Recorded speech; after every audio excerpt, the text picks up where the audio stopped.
Fritz Kreisler, he was quite a musician, a great pianist and also violin player, I guess. So here I invite tonight my friend Kirill Raskolenko to play for you some Kreisler.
Моя мама, и так получилось, что мама и сестра, и тетя, и бабушка тоже в целом, они все каким-то образом играли на фортепиано, у них было образование, там вот обычное 7 лет.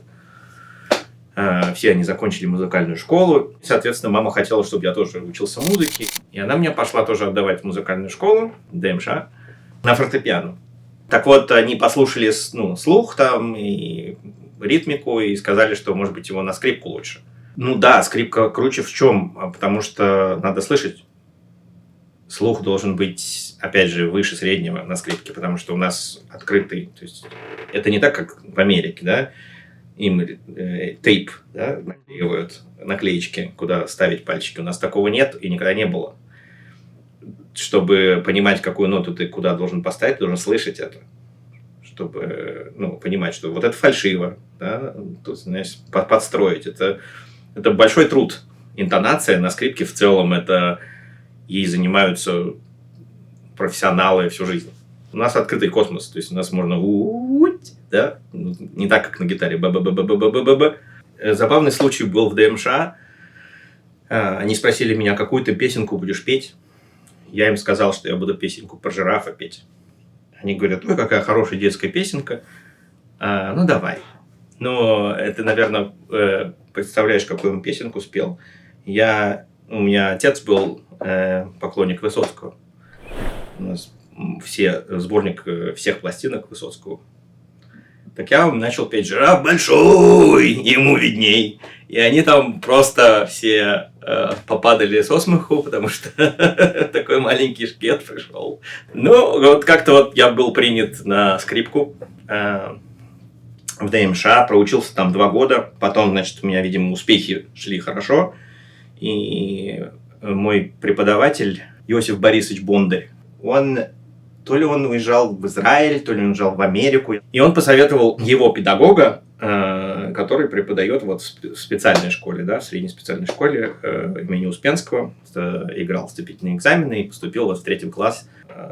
И с этого момента уже, так сказать, начался мой профессиональный путь, потому что это уже была школа, которая вмещает в себя общеобразовательные предметы и музыкальные. То есть это республиканская средняя специальная музыкальная школа, интернат имени Успенского. Я, честно говоря, делал это, так сказать,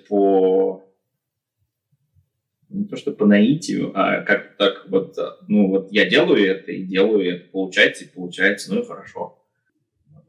Но там еще конкурсы подоспели, опять же, в 8, 9, 10 классе был конкурс.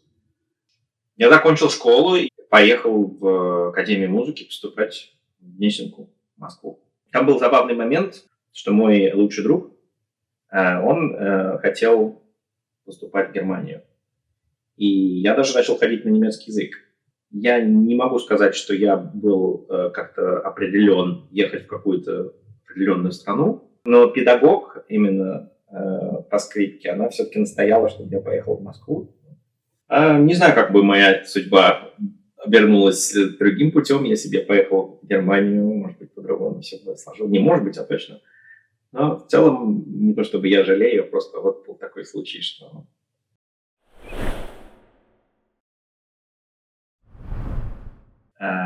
Первый раз я побывал в 2005 году, это была Франция. Это было 3 страны: Франция, Бельгия и Голландия. Мне что понравилось первым делом, это вот красные крыши. Это прям такая любовь к этим красным крышам, кожаным каким-то зданиям, цвета. Вот. Очень яркие впечатления. Это было первый раз. В 2006 была поездка в Финляндию на водном поезде. И вот тут мне хотелось бы рассказать больше. Потому что когда ты путешествуешь на самолете, у тебя есть ощущение, что тебя как в лифте с одного этажа перенести на другой. А здесь ты вот прочувствовал именно весь маршрут, да, вот едешь по России, которая заканчивается очень неприглядно, скажем так, на границе с Финляндией. Ты пересекаешь границу, ты как будто попадаешь в другой мир. Тебе казалось бы меньше километра, да, вот это вот расстояние границы. И у меня какой-то коллапс случился внутренний в голове. Я не понимал, почему такой сильный контраст. То есть ты переезжаешь границу, и там какую-то траву чесали расческой. Прям вот чистенько, аккуратненько, вообще ни соринки нету, никаких покосившихся заборов нету. Ну, то есть картина просто... Вот я ожидал такой, смены декораций постепенно, да, вот, да, там одно государство, другое государство, и там, вот я понимаю, что Франция далеко, да, Россия тут, Франция тут. И пока ты едешь, у тебя постепенно картинка меняется, да. Ну, то есть и чисто визуально почище становится, как поаккуратнее, поприятнее. А тут вот именно вот это меня поразило, что нет никакой постепенности. Есть просто вот контраст. И я думаю, что именно тут у меня возникла именно какая-то идея того, что, скорее всего, я, не в ближайшем, может быть, будущем, но я рассмотрю вопрос о смене, так сказать, декораций. Прежде всего, у меня, наверное, возникло ощущение, что мне нужно как минимум почаще бывать. Вряд ли у меня было ощущение, что я вот прям хочу сейчас переехать, все бросить. Нет, потому что, не знаю, я только закончил академию. В 2005 году я закончил академию, и я не знал, чего ждать от жизни и перспективы музыкантские, так сказать. Тогда я не знал еще, кстати говоря, это очень важно упомянуть, что я буду играть какую-то другую музыку. То есть я каким-то образом чуть-чуть импровизировал, может быть, что-то там какие-то вставлял вариации в музыку, но в целом это был просто классический музыкант, который писал музыку.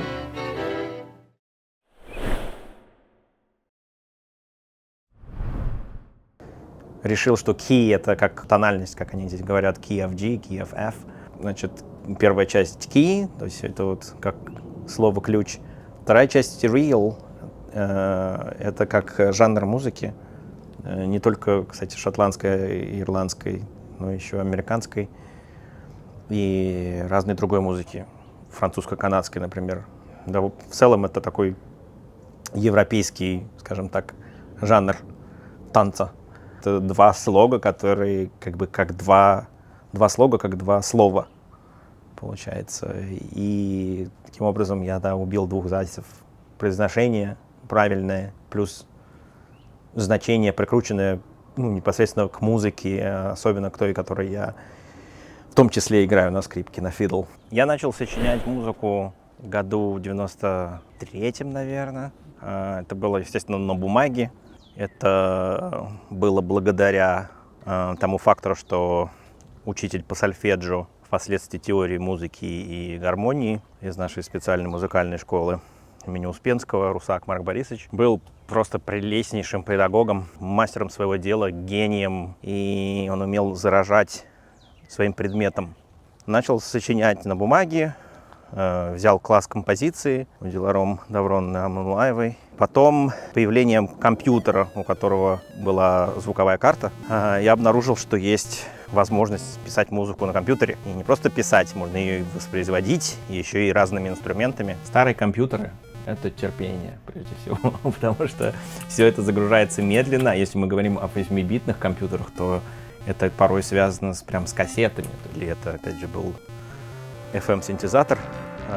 Но, тем не менее, это было очень интересно, скажем так.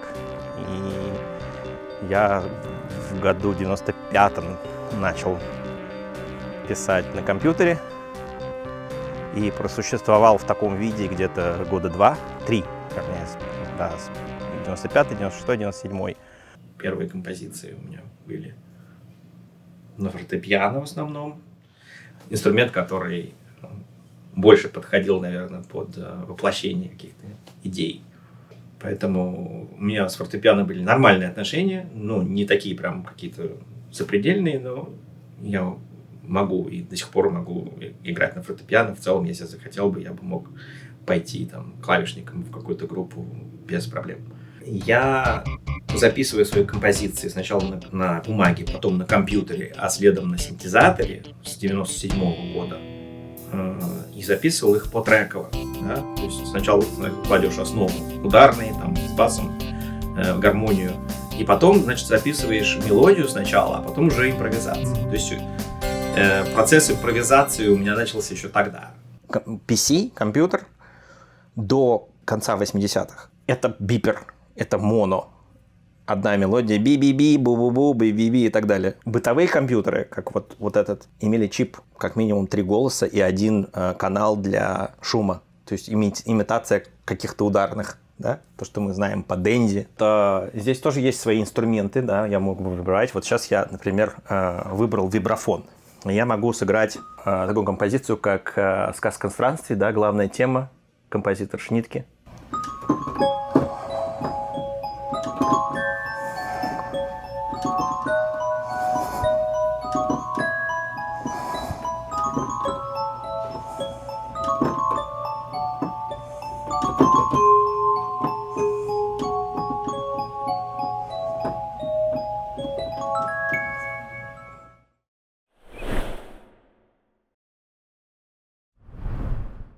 В целом российское образование и как-то окружение, оно не заточено ни под какую другую музыку.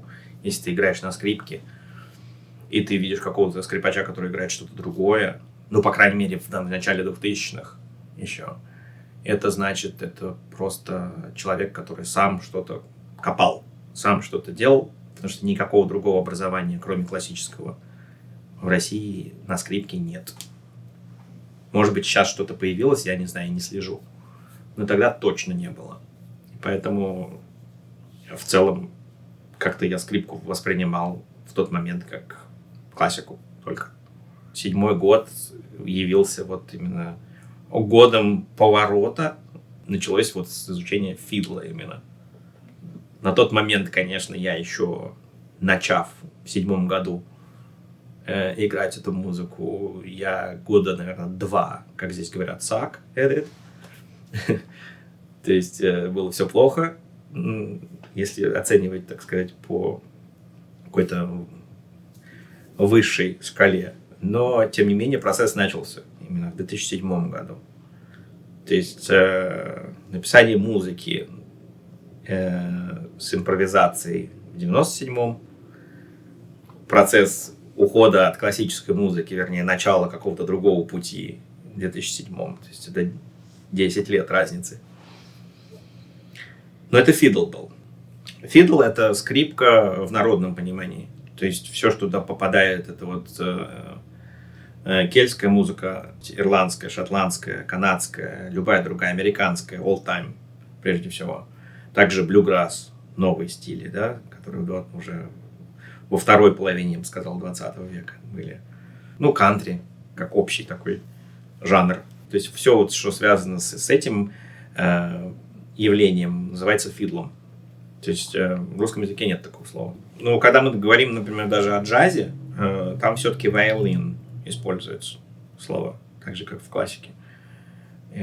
Тут по-разному. В Техасе очень часто даже дирижеры говорят «Okay, fiddles». Но это так, конечно, в шутку.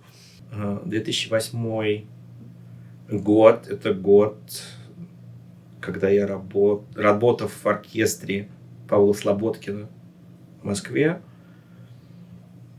Просто разговаривал со своей соседкой по пульту. Я ей просто говорил, что мне бы хотелось... Вот я чувствую, что мне нужна какая-то другая музыка, которая связана с инструментом, который я знаю уже много лет. Ну, что-то хочется вот такое вот, ну, не знаю, вот, тесно мне в классической музыке. Она увидела объявление в общаге, где она жила на тот момент, что в группу вот такой вот направленности требуется скрипач. Типа. Ну, я им позвонил, поговорил с ними, и как-то мы начали с ним сотрудничать. Сразу забегая, так сказать, вперед, эта группа не была прям вот ирландской. У них было свое творчество. То есть это такой фэнтези, там вот это вот. В принципе, в какой-то определенный момент это пересекается между собой. Вот. Ну, по крайней мере, таким образом я начал играть что-то похожее, по крайней мере, на это. Чтобы влиться в какой-то жанр, тебе нужно погрузиться в эту музыку, как слушатель сначала. Потом тебе нужно понимать, что ты хочешь изменить. Это же другой язык, по сути. Потому что каждый, вот я занимаюсь классической музыкой, кельтской музыкой, условно, да, вот ирландско-шотландской, джазом, скажем, электроскрипка, рок-музыка. Потому что имитировать гитару — это тоже свой язык.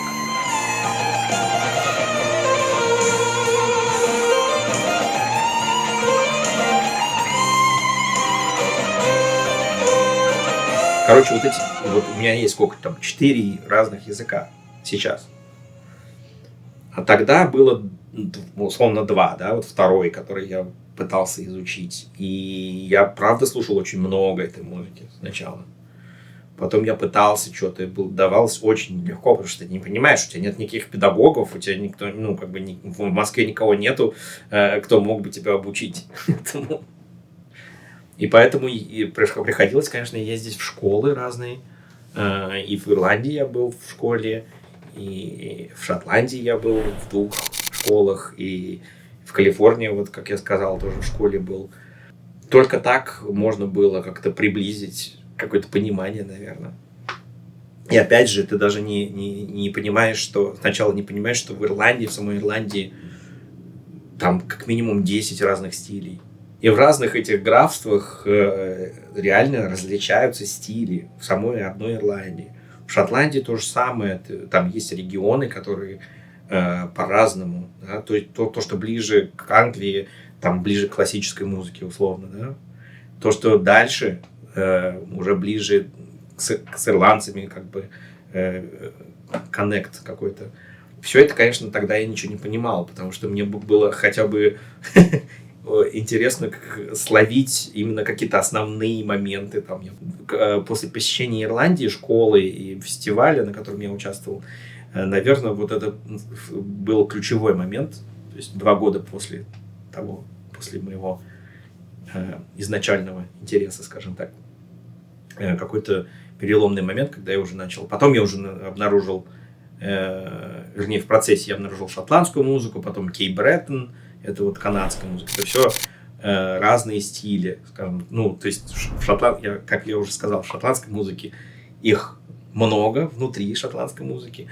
Но помимо ирландской и шотландской, это тоже разная музыка. И это ощущается, когда ты знаешь, конечно, о чем говоришь. Понятное дело, неподготовленному уху будет сложно отличить ирландскую от шотландской музыки. Но Кей Бреттон бросается гораздо больше в глаза, потому что там участвует фортепиано с таким преджазованным рэктаймовым аккомпанементом. То есть это поначалу слушается класс, круто.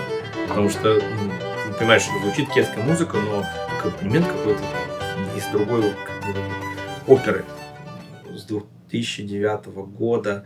Потом, естественно, помимо той группы, в которой я начал участвовать, подоспела другая группа с волынщиком и аккордеонистом. Называлась Tin Thistle. Не Tin Whistle, да, как дудочка. Tin Thistle. Thistle — это чертополох. Жестяной чертополох по-русски.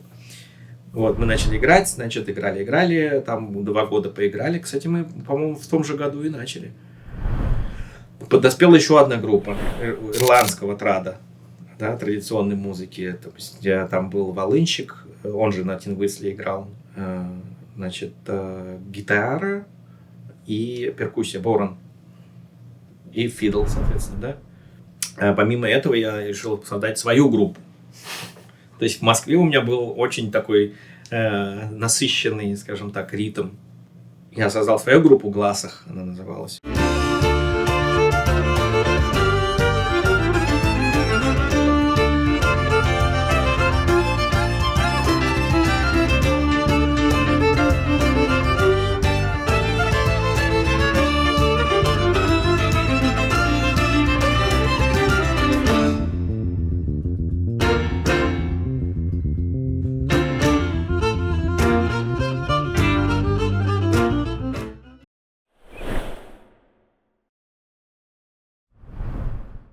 У меня, скажем так, разные периоды и со скрипкой связаны, и с фортепиано, плюс композиция, там синтезатор, компьютер и так далее.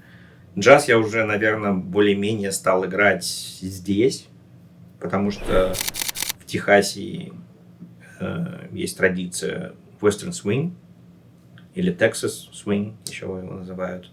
Плюс есть еще Texas Fiddle. То есть это отдельная традиция игры народной, скажем так, скрипки. Ну, просто была возможность поучиться этому, поиграть с людьми. Я даже участвовал на конкурсе здесь, Bob Wells, в 2015 году.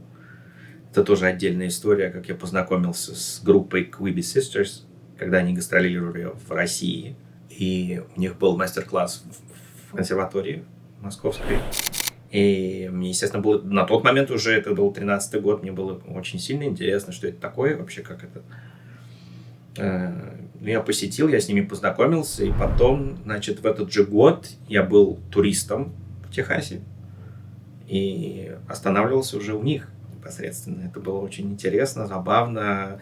Познакомился, значит, со всей традицией, он мне напихал очень много записей этого всего. И вот через 2 года я уже здесь, и мы с ним, значит, общаемся, и он говорит, надо тебе давай на конкурс подготовимся. И я там занял 3-е место. То есть не понимая буквально еще 2 месяца назад, что такое Texas Fiddle. В 2010 году я был в Америке, но это был только Нью-Йорк и Калифорния. В 2013 году я был уже более расширенной программой. Я тогда в Канаду летал. Потом, значит, после Канады сразу Нью-Йорк. Потом Калифорния, потом Техас, потом Мэриленд.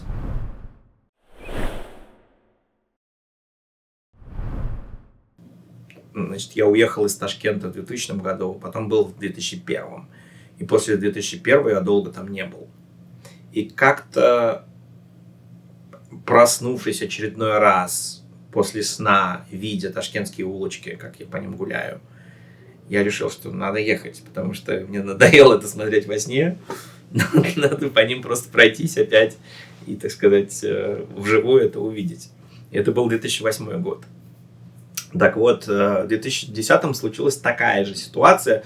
Я думал просто, как себе представлял там Нью-Йорк, потому что у меня там друг детства живет. И я представлял эту ситуацию, вот как мы с ним там гуляем, да, как мы там, ну, вообще я в Америке, да, думаю. И вот такие сны, опять же, мне начали сниться прям буквально там каждую неделю. И я как-то проснулся и решил, что окей, значит, мне надо отложить какие-то деньги, то есть накопить какие-то деньги и поехать в Америку. Это был 2009 год, в 2010 я уже поехал туристом. Вот, и в 2013 году был длинный, как я сказал, уже такой тур мой. Там частично был музыкальный тур, частично, там, значит, школа в Калифорнии была, которую я посетил. Ну так вот, я, получается, 1, 2, 3, 4 штата посетил тогда. Разных совершенно по своей, ну, картинке, культуре и так далее.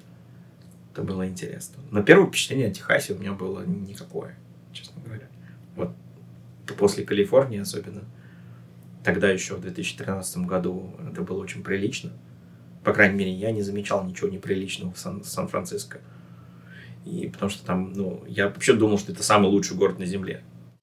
Потому что там столько какие-то краски неимоверные, там растет огромное количество каких-то деревьев разных. Там даже березы мы видели. То есть, и вот это все великолепие в конце августа сменилось, наверное, 2 красками в Техасе. Это была пожелтевшая трава, начало сентября. И абсолютно, на тот момент я не знал ничего, никаких парках, естественно, я просто видел то, что передо мной, да, происходит, равнины какие-то просто, и очень унылый пейзаж. Может быть, не такой унылый, как в Москве в ноябре, но, по крайней мере, как-то мне совершенно не понравилось, и я подумал, я сюда никогда не приеду жить. Это было мое первое впечатление о Техасе. Из всех штатов, которые я посетил тогда, это был самый такой штат, который, типа, окей, конечно. Но... В итоге очень забавная ситуация произошла, потому что я нашел... во-первых, тот факт, что вот эти Quibi Sisters, гитарист, значит, он был основателем и главным руководителем этой группы. Он жил в Бурлесене. Плюс к этому я еще обнаружил, что моя однокурсница здесь, из Несенки, Марина Диченко. Я ей написал, соответственно, мы, естественно, встретились с ней, вспомнили былое, так сказать. Как-то решил, что если я поеду, может быть, рассмотреть этот город как один из вариантов. Тогда у меня еще не было никакого представления, что я куда-то еду. Это так просто, как бы, чисто теоретически, гипотетически. Ну и я потом, значит, в 2013 году вернулся. Периодически я в России, в Москве работал в оркестрах. Где-то, наверное, в году 2014 я все-таки решил, что надо попробовать Америку. Поехать учиться. Причем я специально выбирал артист-диплома, да, программа, на которой я учился в TCU. Она включает в себя только, по сути, специальные предметы. То есть специальность, да, скрипка, камерный ансамбль. У меня был барочный ансамбль вместо этого. И оркестр. Так вот, я, конечно, подавал во многие университеты. То есть именно подавал свой application я, наверное, больше, чем в 10 вузов в разных штатах. Прям готовился, естественно, я там занялся TOEFL, то есть это все было серьезно. Поступил я тоже во многие из них, но, естественно, я ждал scholarship, потому что ехать на учебу, когда у тебя, скажем так, твое положение финансовое несопоставимо, да, не очень удобно, скажем так, и приятно. Поэтому я ожидал именно scholarship. Мне пришло 3 ответа со scholarship из 3 разных. 2 города из них. Там, скорее всего, были еще какие-то непонятные ответы, и я так и не стал ждать результатов. Я просто, так сказать, начал выбирать, что мне нужно было. И так вот, там был маленький город Коламбус в Джорджии, Форт Уорт и Торонто Королевская академия. С русским профессором, с русскоговорящим, скажем так. Я очень хотел, в принципе, в Канаде, это очень интересный вариант. У меня было 2 минуса по поводу Канады. Первый минус — это то, что там русский профессор.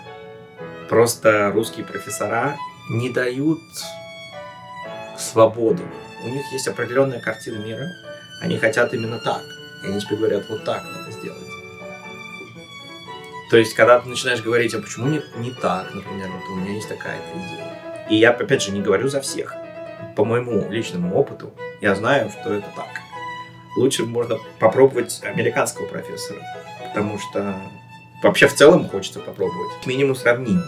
А во-вторых, я точно знаю, что такой проблемы не будет. Как? Может, другие какие-то проблемы будут. Но, по крайней мере, этой проблемы, скорее всего, не будет. Так и произошло. Так вот, а второй минус, который, наверное, до сих пор является ключевым для меня, поскольку я человек, который родился в Средней Азии, Центральной Азии, сейчас говорят. Холодно, снег. Я очень сильно устал за 15 лет в Москве со снегом. В апреле это было просто испытание, видеть этот снег по обочинам, размазанный, слякоть, вот это все, потому что это второй месяц весны в моей голове. Второй. Это не первый даже месяц, это второй. А иногда и в мае. И, это невозможно себе представить, я от этого сильно устал. Для меня, в моем представлении, как я привык, как я вырос, в феврале, то есть снег, трава. В конце марта уже начинает цвести и пахнуть деревья. Чтобы просто понимать, почему я так думаю, почему это для меня важно. Так вот, это явилась правда. Вот насколько бы я не хотел попробовать Канаду, и, так сказать, мне было интересно, и мне ближе с моим фидлом, потому что в Канаде очень серьезные кельтские традиции. Все равно холодно. Короче, холодно. В северных штатах холодно все равно для меня еще. И поэтому для меня это очень важно. Кстати говоря, ты знаешь, что я люблю природу, люблю хайк. И, то есть это такая активность, которую не купишь. Ты не купишь солнце, грубо говоря. Сейчас закончу по поводу этого маленького города. Знакомая знакомых. Она сказала, тебе там нечего делать. Ты там не найдешь никакую работу, ты будешь там голодать, бедствовать. Туда не надо соваться даже не выдумывай. Может, там профессоры хорошие, там все такое, но туда не надо ехать. Даллас, Форт Уорт — это несравнимо с тем, что это в маленьком городе. Я не пробовал жить ни в каких других городах. Именно жить. Поэтому я не знаю, не могу ответить на этот вопрос, но многие люди говорят, музыканты, что здесь достаточно работы, чтобы не бедствовать. Начнем с того, что я взял деньги с собой, я накопил. Так сказать, для меня это очень приличная сумма. Хотя здесь это, скажем так, 2 зарплаты музыканта. Может быть, у кого-то 3, может быть, там 2,5, не знаю, но не важно. Они мне, естественно, помогли, потому что, как ты понимаешь, приехав сюда, не имея никаких связей, connections, так сказать, ты не можешь сразу что-то начать делать. Я начинал с церкви, то есть я встроился в церковь и играл какие-то гиги маленькие. Да? Простой ответ — это халтура, как это по-русски звучит. Но я не люблю это слово, кстати говоря. Я предпочитаю называть это работой, потому что это, по сути, работа. Разовый заказ, разовый вызов, как угодно можно это называть. Так вот, эти гиги, так называемые, были там здесь и тут. Но, конечно, первые полгода, да, с августа месяца, было очень туговато, скажем так. Я все еще расходовал те деньги, которые у меня были, потому что я, естественно, жил как спартанец первые эти месяцы. Поэтому мне этого все хватило, тем более там съем жилья у нас был дешевый достаточно, это было $500. То есть это, в принципе, дешево. Это дорого как бы в любом случае для тебя, потому что у тебя никакого нет дохода, да, или очень маленький. Потом уже, так сказать, на следующее полугодие я устроился в оркестр, который ты посетил, кстати говоря, Лас Калинас. И с того момента я с ними работал, плотно именно работал до 22 года. Это, скажем так, подспорье. Так вот, помимо этого есть здесь и большие оркестры. То есть есть у нас, собственно, 2 оркестра здесь больших. Dallas Symphony и Fort Worth Symphony. Dallas Symphony очень хороший оркестр, но попасть туда очень сложно. Я не пробовал, потому что мне не сильно интересна карьера оркестранта. По моему опыту прошлому, мне именно интересен, 100% был интересен именно образ жизни разный. То есть я поиграл неделю в оркестре, на следующей неделе я играю сольный концерт или там камерный концерт. Помимо этого я играю в пабе, например, там, в другие недели, там фидл. Здесь я играю джаз, там я играю в последние там 7-6 лет я играю на электроскрипке, там, в ресторане, например, или что-то такое. То есть мне интересна разная работа. Не успеваешь устать. У тебя постоянно, разная именно атмосфера, потому что я знаю, что я от рутины, как и многие люди, устаю. И это очень трудно.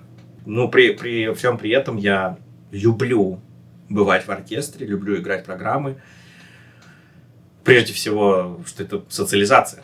В Америке очень забавно ощущать другое понимание социализации, скажем так. То есть даже вот у меня есть друзья европейцы с других стран, да, все как один говорят, что им не хватает непринужденной социализации. Ну, допустим, вот, да, берем Москву. Ты идешь по улице, куча людей, кого-то встретил, остановился, поговорил, пошел дальше, на концерт зашел какой-то. Ты не знаешь никого, раз ты увидел какого-то знакомого, опять же. Там поговорил, познакомился. То есть вот постоянно происходит какое-то взаимодействие с людьми. Здесь же такого нету. Во-первых, ты выйдешь на улицу, люди не ходят по улицам, скажем так. Здесь именно какой-то вот спот, да, то, что называется, частично, точечно. То есть ты приехал куда-то на событие, там ты, конечно, встретил людей, все разъехались по машинам, сели и уехали. И это, наверное, культурная особенность и культурный шок, скажем так, который, поначалу ты не понимаешь, что с этим делать, как жить в этом мире, как это, не то чтобы изменить, а как вот привыкнуть к этому, как влиться в это, и как понять это, как действовать, да, как взаимодействовать с людьми. Потому что понимаешь, что гораздо больше нужно усилий, чтобы встретиться. Во-первых, потому что люди там занятые, каждый, понятно, там, как-то вот то ли, это связано именно с, так сказать, взрослением, да, что ты сравниваешь себя юного в Москве и, так сказать, молодого, и здесь уже там за 30. Может быть, с этим тоже связано, но все-таки ты понимаешь, о чем я говорю. И вот эта вот точечность, она немножечко, опять же, даже вот в отношении, да, в любом, не только в дружеском, а вот как бы общение с другим полом, это тоже как-то ты не понимаешь, какие кнопки нажать. Я как будто джойстик отобрали, и тебе дали какой-то новый контроллер, и ты не понимаешь, куда жать. То есть не знаешь, как подойти к людям. Потому что, другое. Я отучился. Здесь, кстати, один из самых, наверное, длинных периодов вот этой программы Artist диплома. Есть 3 года. Учиться надо. Иногда вообще год на такой программе. Потому что она свободная, она, по сути, нужна для... то есть, если ты... Как это? Повышение квалификации, да? Потому что если хочешь улучшить именно вот конкретно свои знания по исполнительству, вот такая программа существует. Она не дает тебе никакой степени. То есть, это просто диплом. Сознательно почему шел? Потому что, опять же, я говорю, что я не хотел загружать себя учебой. Потому что в 33 года, как брать себе учебу с лекциями, это такой, как говорят здесь, commitment, да, то есть это нужно быть готовым для этого. Плюс к тому, что, оказывается, мой диплом Гнесинки 5 лет с научной работой, скажем, там, какая-то музыкальной работой, приравнялся к мастеру. То есть у меня в целом есть диплом образования в Америке, но у меня есть и бакалавр, и мастер. То есть следующая степень только доктор. Отучившись здесь 3 года, у тебя есть право, не только 3 года, любое количество лет, у тебя есть как минимум право взять дополнительный год там, на поиск работы там, или там, просто там, завершить дела. Это называется OPT программа. То есть ты продляешь свой статус студента еще на 1 год. Не помню, нужно ли... Вот тут есть интересный момент такой, который, конечно, трудный, не все его знают. Для того, чтобы тебе работать, тебе нужно получить разрешение на работу. Ты его должен получить где-то. То есть мы оформлялись так, что мы работаем у профессора. Мы получали разрешение на работу. Мы там работали в TCU в том числе. Обычно тебе дают только разрешение на работу в университете. особенно в других профессиях. Но у музыкантов как-то так более свободно, поэтому им в целом у них нету такого серьезного ограничения, скажем так.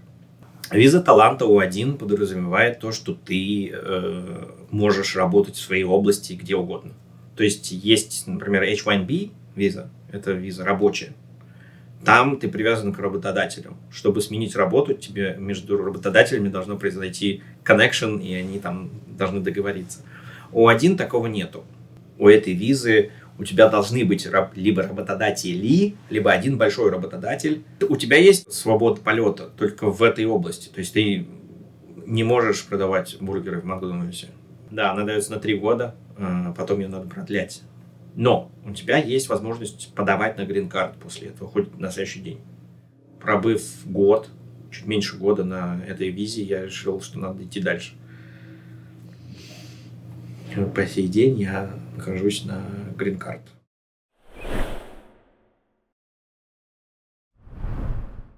Положительные моменты здесь, во-первых, конкретно в Техасе, это то, что солнце, я уже сказал об этом.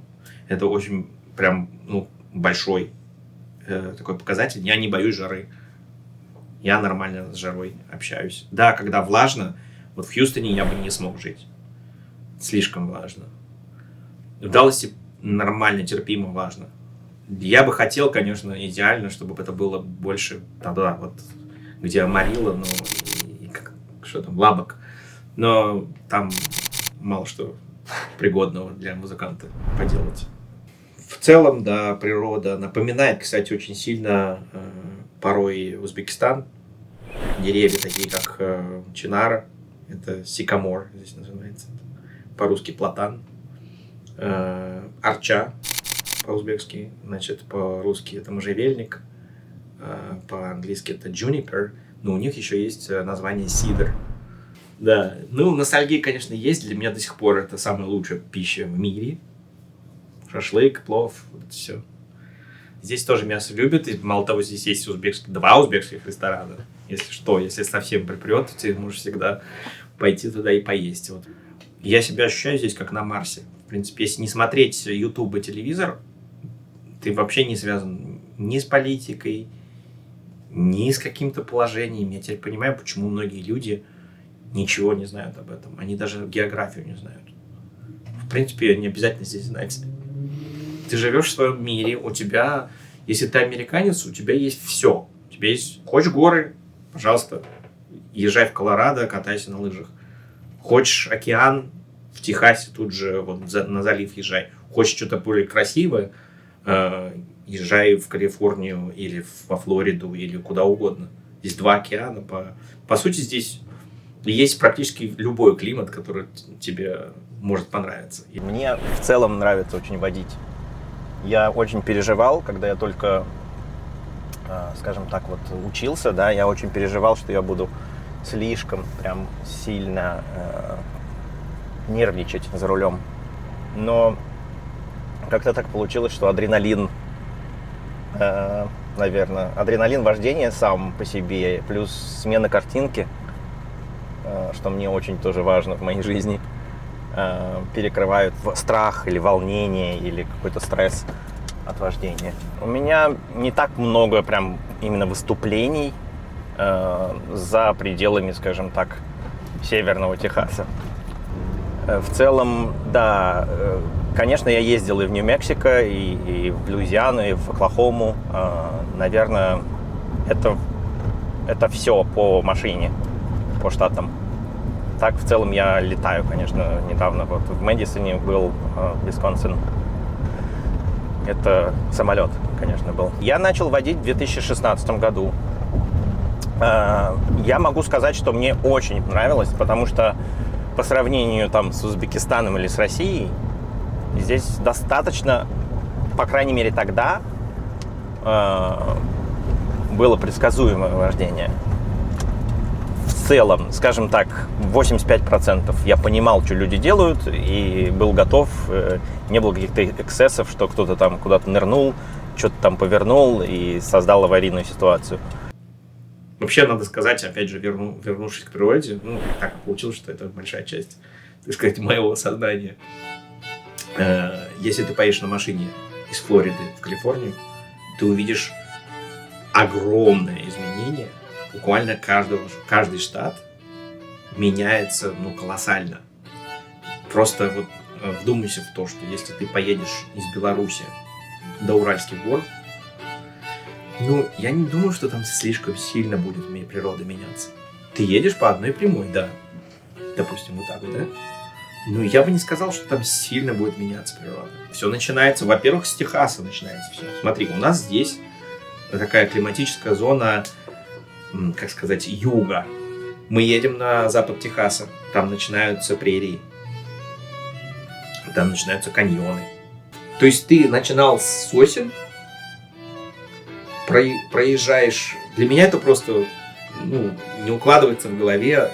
Это всего, сколько там, 15 часов езды. Вот подумай, 15 часов езды, у тебя не изменится пейзаж в России. Ковидный год, я думаю, что для меня гораздо бы сложнее бы обошелся в условном Иллинойсе. Или где-то еще. Потому что здесь я начинал с концертов онлайн. Я играл для русского Далласа, в том числе это первый концерт был. Был организован, так сказать, фонд для меня. Мои знакомые организовали. Люди скинулись в марте. Так вот, я для них сыграл 2 концерта. И последующие концерты тоже, в принципе, они же никто... Ты мог свободно их слушать. Конечно, там был donation, вся информация о донатах. Так вот я начал свой ковидный год с концертами онлайн, но у меня были и ученики тоже онлайн. То есть я, в принципе, я считаю, что это плюс Техаса, что люди как-то не слишком изолировались.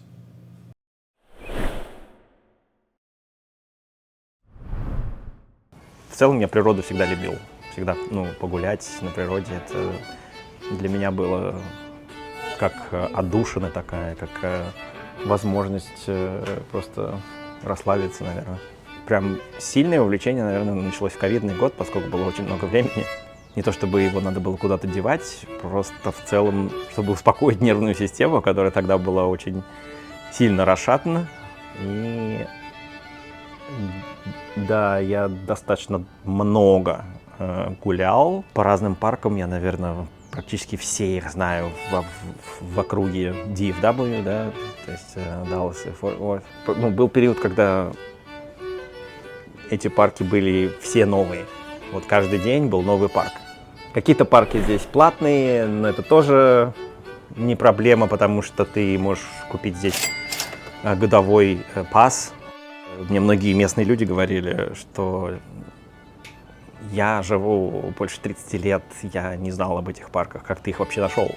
Есть очень красивое место, где очень такая прям скала, да, из вот этих вот пород, которая называется каличи. Прям отвесная скала такая, и фотографии очень крутые получаются. Многие люди меня спрашивали, а где это вообще, это что у нас здесь в Техасе? Я говорю, ну да, вообще-то, это вот у вас там на бэк-ярде, кому-то сказал даже, тем людям, которые в Гарленде живут.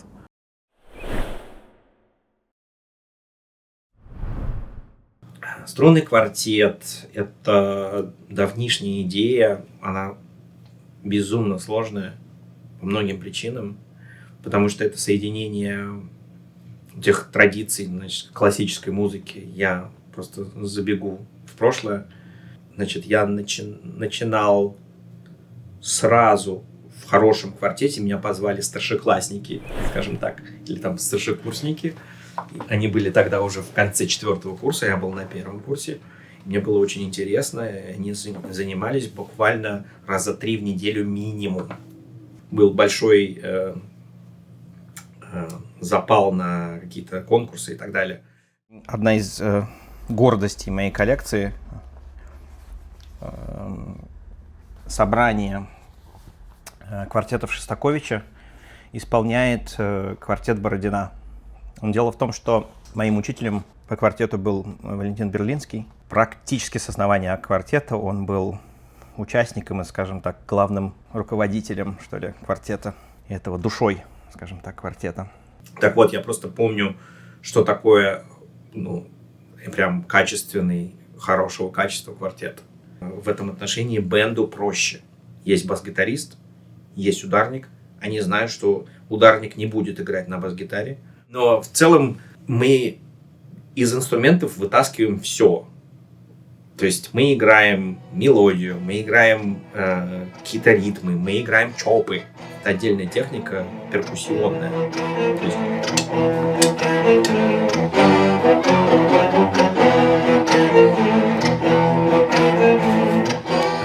Мы играем совершенно... То есть у нас может быть за одну композицию очень разные функции.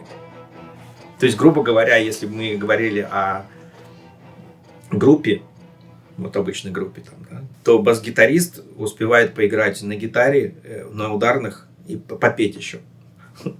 Вот так, чтобы, примерное представление дать человеку, что происходит в нашем квартете. Началось все, наверное, с дуэта с виолончелистом, в котором мы обнаружили оба, что мы умеем импровизировать, и что мы умеем делать вот этот чоп. И играли всякий джаз, блюз, очень много разных музыки.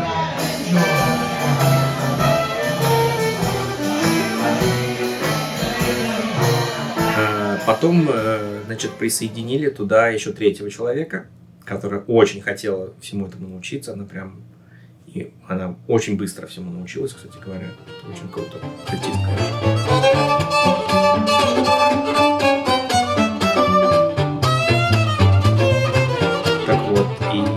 Мы какое-то время в трио выступали, играли там, здесь.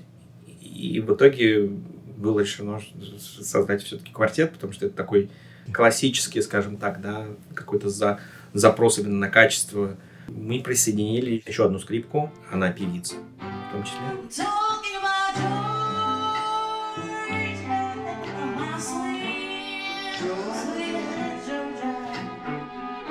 Таким образом, у нас сейчас современный квартет со современной техникой. Плюс у нас песни. То есть Бен, виолончелист, поет тоже. Таким образом, у нас есть и инструментальная музыка, и вокальная музыка. Вот у нас, по сути, первое выступление будет outside. Мы уже участвовали в гигах, конечно, но это все так промежуточное звено. Скажем так, мы рассчитываем все-таки на концерты и какой-то более высокий план.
Импрессионизм, по сути, естественно, Дебюсси не знал, что он импрессионист, он просто писал музыку, и это потом историки музыки сказали, что это вот такой стиль, да, скажем так.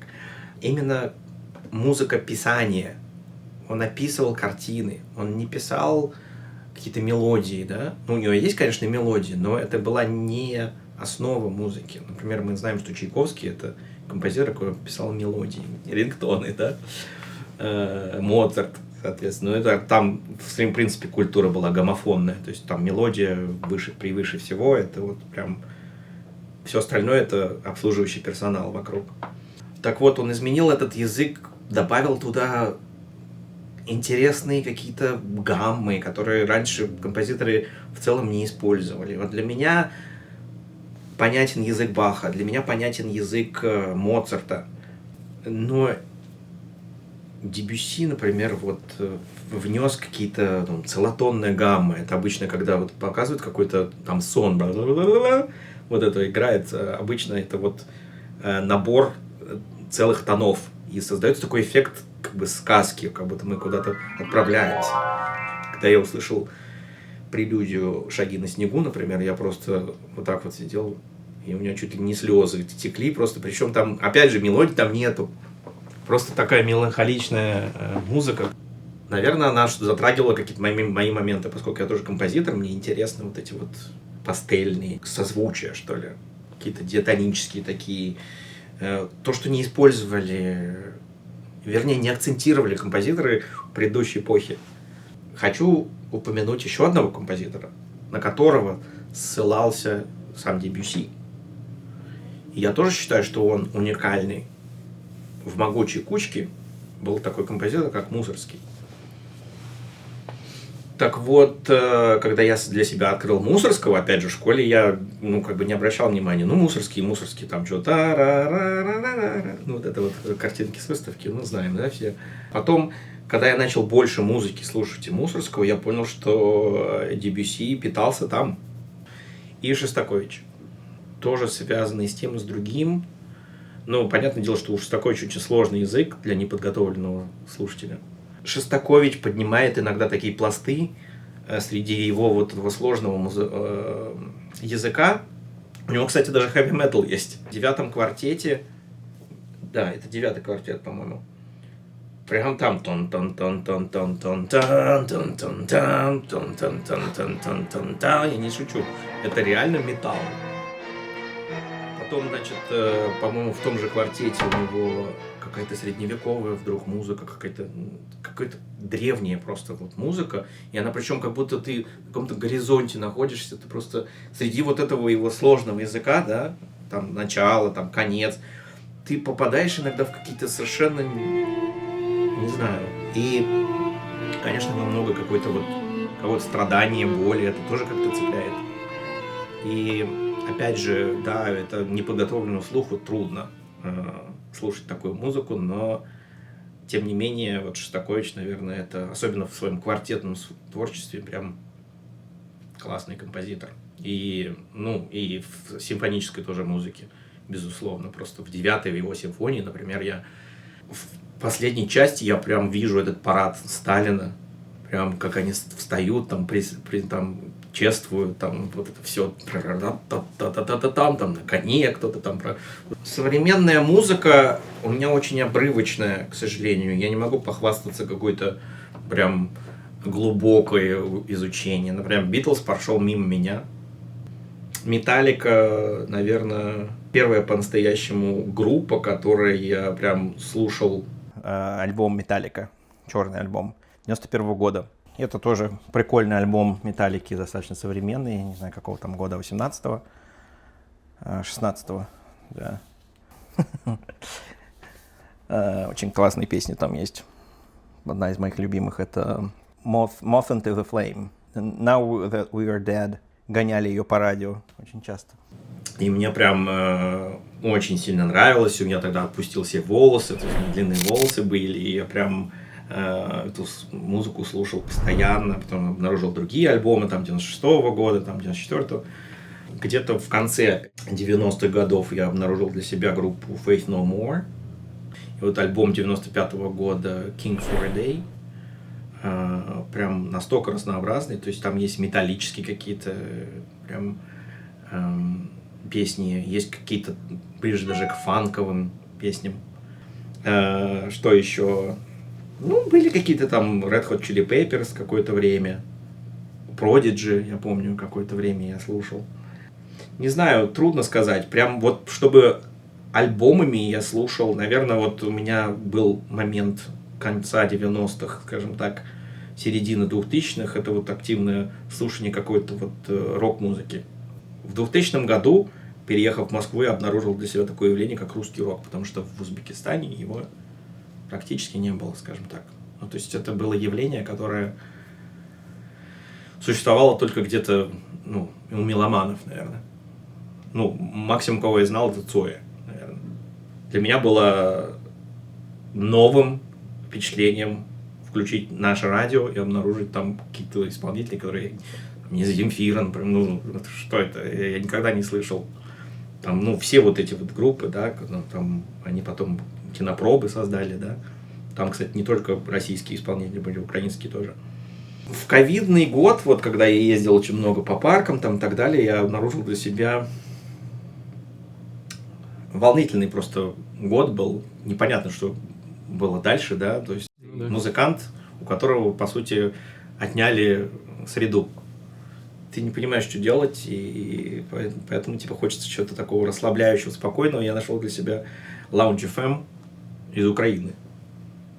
И там разные композиции были. Некоторые я даже сохранил, то есть у меня отдельно существуют, да, к которым я возвращаюсь. Но это так, это для машины, скажем так. В те композиции, которые я писал, начиная, скажем так, в 99-м году, 2000-м, они разные по своему составу и по своим жанрам, но там очень много такой музыки, типа вот гитары, там бас-гитара, ударный, там какой-то рок. Это все отразилось на тех композициях, конечно. В школе, кстати говоря, я год или полтора играл на бас-гитаре в ансамбле, там даже играли, как это, я помню, Чик Корио играли, и играли Пергюнта в таком джазовом исполнении.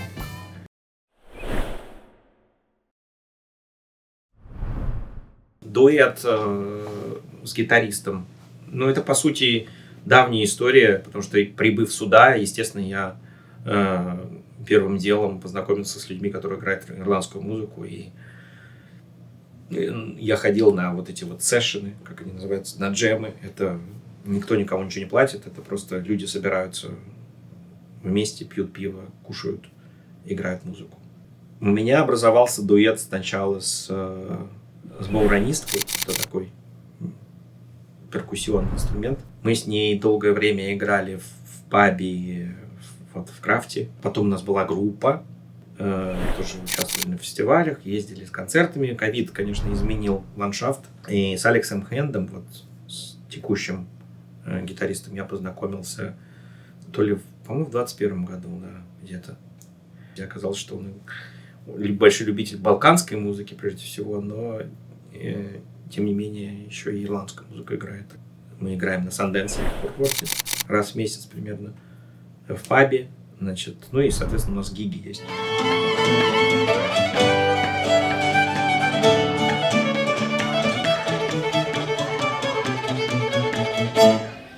И как-то мы просто решили, поскольку время фестиваля, вернее, подача на фестиваль наступала в осенью, решили расширить состав и взять перкуссию. Да. Вот таким образом образовалось трио.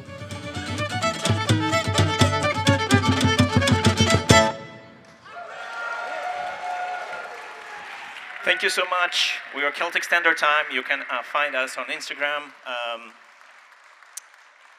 Thank you. Thank you. После этого фестиваля у нас еще были концерты и другие фестивали. Но вот сейчас я подумываю о том, чтобы присоединить вот альтистку из квартета туда. Потому что когда у тебя есть еще один инструмент, тебе проще делать интересные аранжировки. Ну, особенно для меня, да. Потому что я человек с классическим образованием, мне всегда хочется, чтобы музыка была интересной именно по своей структуре, по своей форме. Когда меня спрашивают, вообще в Америке очень любят это, как ты себя позиционируешь, кто ты, да, и какая-то самоидентификация, да, спрашивают. Ну, короткий ответ, я всегда говорю, что я Central Asian Russian, Но более длинный ответ, который я говорю обычно или шучу со сцены, я говорю, что я русский с украинской фамилией, который родился в Узбекистане, в Техасе, играет кельтскую музыку.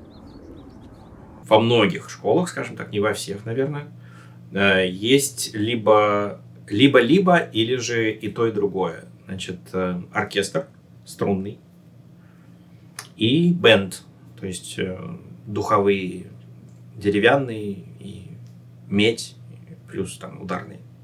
Бенд, да, то есть они там на парадах участвуют, там на каких-то духовые, короче, с ударными. И плюс вот струнный оркестр. Иногда они объединяются в симфонические как бы оркестры, если какие-то большие мероприятия, то есть это да, отдельная тема.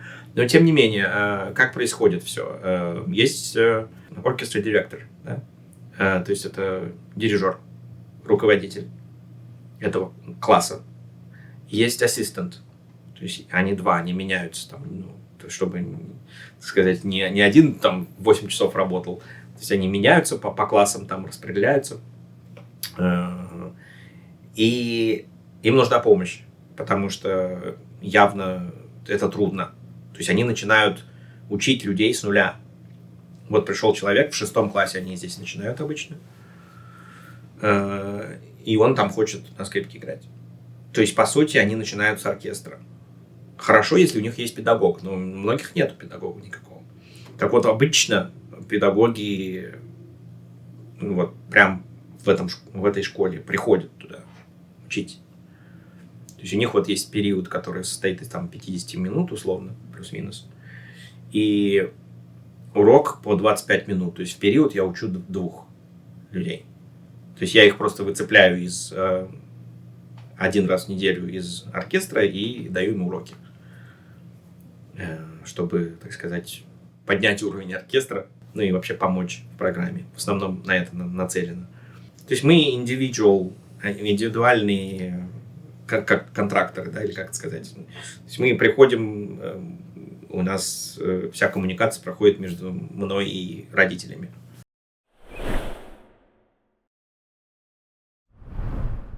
Моя программа — это отдельная программа, которая начиналась тоже как часть оркестра, который называется Great North Texas Youth Orchestra.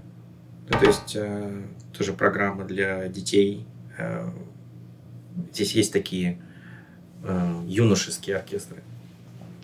То есть помимо вот этих вот part-time оркестров есть еще юношеские оркестры. Это программы, которые тоже играют концерты.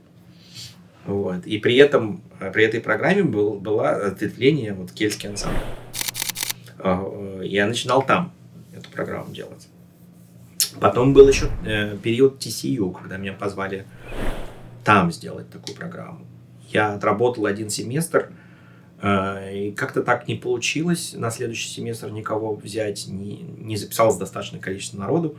Потом был ковид, я все еще как бы присутствовал при этом. Но дальше как-то это все не срослось дело. То есть я был adjunct профессором в TCU. Юношеский оркестр связан с McKinney Philharmonic, который до этого назывался Odysseus. Это один и тот же руководитель везде. И так получилось, что я закончил сотрудничество с ним и, соответственно, везде. И на моих руках остались студенты, грубо говоря, с которыми надо было что-то делать. Да? И я решил открыть свою программу, потому что, поскольку студенты есть, надо ловить момент и что-то делать, как-то шевелиться. Таким образом, я открыл свою собственную программу, которая называется North Texas Celtic Strings. Северо-техасские и кельтские струнные.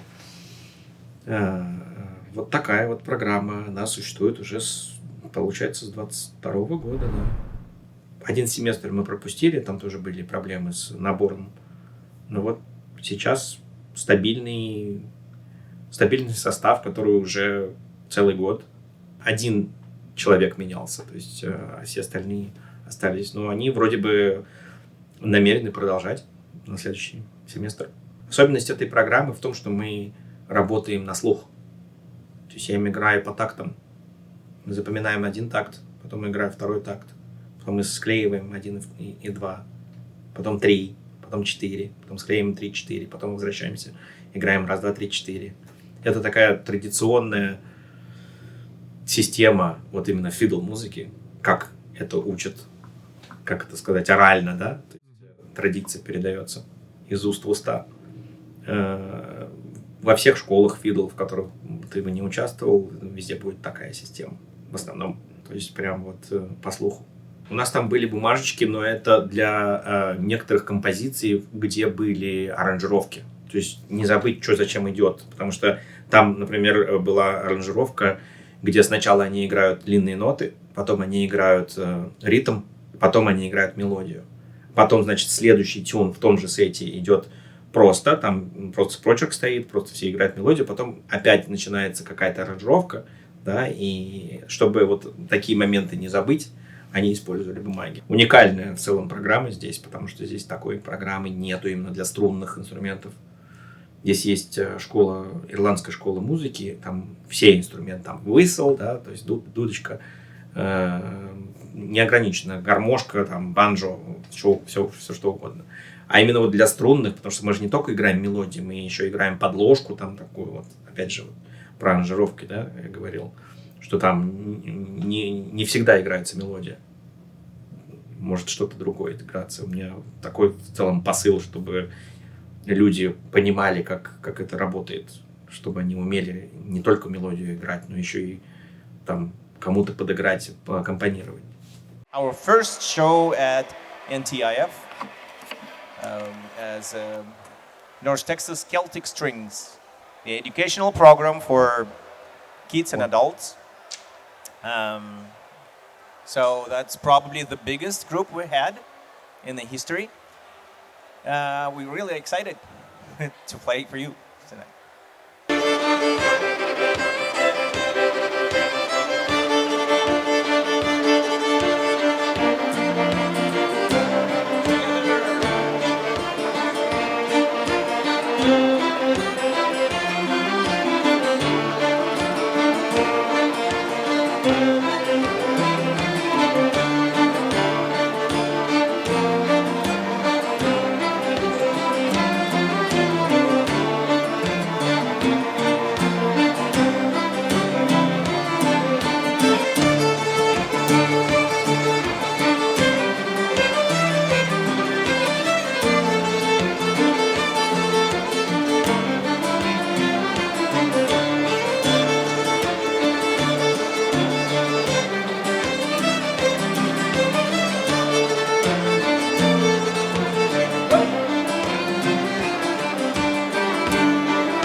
Thank you so much for being here. That's our first time on an NTIF as an educational program, North Texas Celtic Strings. Thank you.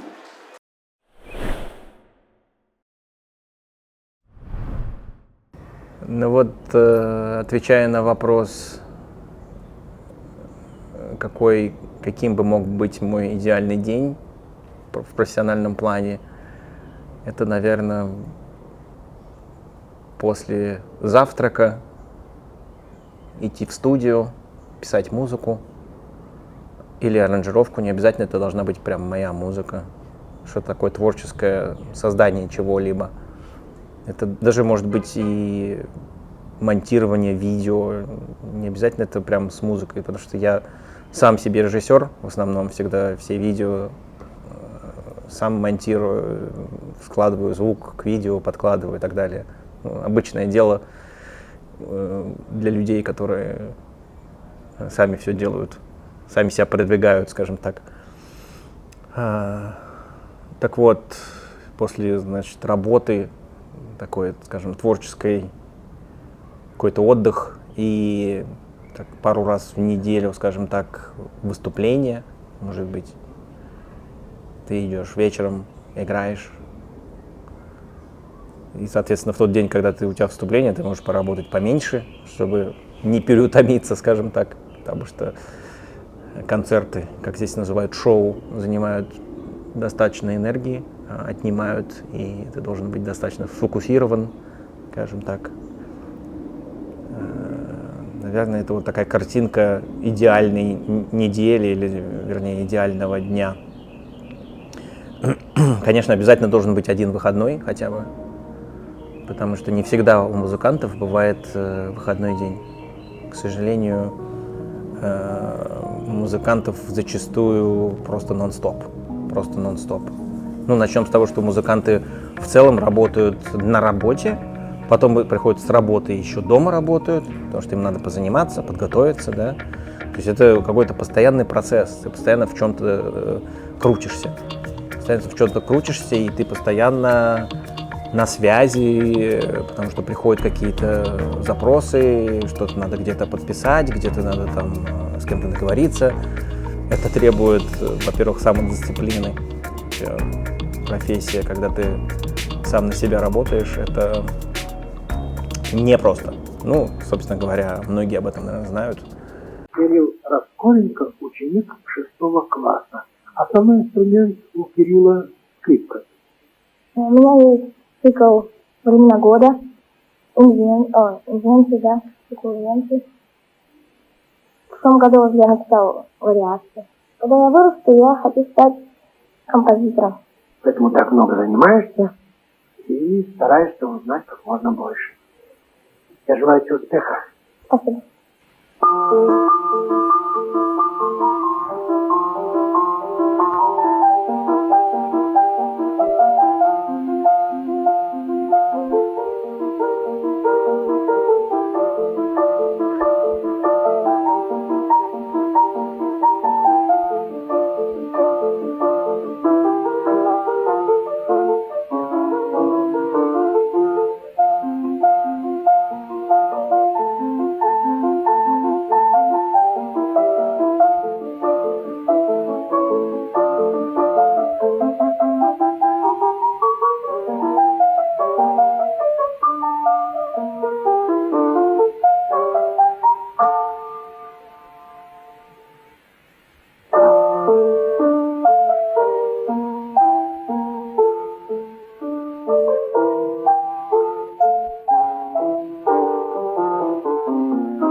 Playing for turtles.